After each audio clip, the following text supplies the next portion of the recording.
ശരി, ഇത്ര വലിയ ഡോക്ടർ എസ് എസ് ലാൽ തുടരുന്നുണ്ട്. ഡോക്ടർ ലാൽ, കേന്ദ്ര സംസ്ഥാന സർക്കാരുകളുടെ സഹകരണത്തോടെയാണ് ഈ പദ്ധതി നടപ്പാക്കേണ്ടത്. ഫണ്ട് പ്രശ്നമാണെന്ന് അറിയുന്നു. പക്ഷേ ഇപ്പോഴും ഞാൻ നോക്കുമ്പോൾ ദേശാഭിമാനിയിലൊക്കെ വന്നിട്ടുള്ള വിശദീകരണം ഇത് മുടങ്ങിയിട്ടില്ല, ഒരു പ്രശ്നവും ഇല്ലാതെ നടക്കുന്നു എന്നൊക്കെയാണ്. അവിടെയാണ് പ്രശ്നം. പ്രശ്നമുണ്ടെന്ന് ആദ്യം അംഗീകരിക്കണമല്ലോ, എന്നാലാണല്ലോ നമുക്ക് പരിഹാരം കണ്ടെത്താൻ കഴിയുള്ളൂ.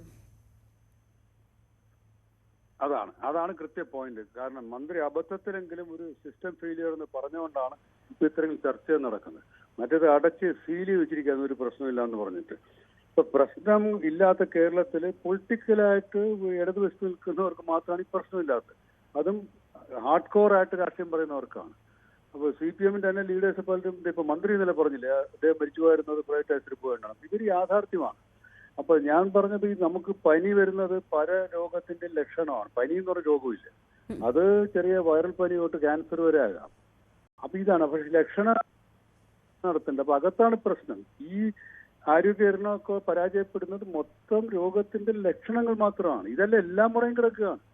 ശ്രീ അച്യുതാനന്ദന് തിരുവനന്തപുരം മെഡിക്കൽ കോളേജിൽ കിടക്കാൻ പറ്റാത്ത അവസ്ഥ ആലോചിച്ചു. അദ്ദേഹത്തിനെ ചികിത്സിക്കുന്നത് പ്രൈവറ്റ് കിടത്തിയിട്ട് മെഡിക്കൽ കോളേജിൽ 8 ഡോക്ടർമാരെ കൊണ്ടുവന്നിട്ടാണ്. അതിപ്പോ ഡോക്ടർ ലാൽ, ഞാൻ ഏത് ആശുപത്രിയിൽ പോകണമെന്ന് ഞാനും താങ്കൾ ഏത് ആശുപത്രിയിൽ പോകണമെന്ന് താങ്കളും അല്ലേ തീരുമാനിക്കുന്നത്? VS അച്യുതാനന്ദന്റെ കുടുംബത്തിന്റെ താല്പര്യം അനുസരിച്ച് അവർ എത്രയോ വർഷമായി SUT ആശുപത്രിയിലാണ് ചികിത്സ നടത്തുന്നത്. അങ്ങേക്കും അറിയാം, എനിക്കും അറിയാം. അതെ, ഞാനും അവിടെയാ പോകുന്നത്. അതാണ് പ്രശ്നം. അച്യുതാനന്ദന് ഉള്ളതുകൊണ്ട് എനിക്ക് ശമ്പളം ഉള്ളതുകൊണ്ടാണ് നമ്മൾ പോകുന്നത്. അതുകൊണ്ടാണ് ഞാനും പ്രൈവറ്റ് ഹോസ്പിറ്റലിൽ പോകുന്നത്. ഞാൻ പഠിച്ച കോളേജാണ്, അതുകൊണ്ടാണ് ഈ പ്രശ്നം പറയുന്നത്. പക്ഷെ അവിടെ വരുന്ന എന്റെ ബന്ധുക്കൾ ഉൾപ്പെടെ പാവപ്പെട്ട് വരുന്നുണ്ട്. അവർ വന്ന 85,000 രൂപ ബന്ധു വന്നപ്പോൾ തറയിലാണ് കിടത്തിയത്. സ്ത്രീകളെയും പുരുഷന്മാരെയും എല്ലാ വാർഡിലും ഒരു ബെഡിൽ 2 പേരെ കിടത്തുന്നത്. ഞാൻ പറഞ്ഞത് അച്യുതാനന്ദന്റെ ചികിത്സ ഏറ്റവും നല്ല ചികിത്സ വേണമെന്നാണ് എന്റെ ആഗ്രഹം. എന്റെ പിതാവിനെ പോലെ ഞാൻ ചിന്തിക്കുകയുള്ളൂ.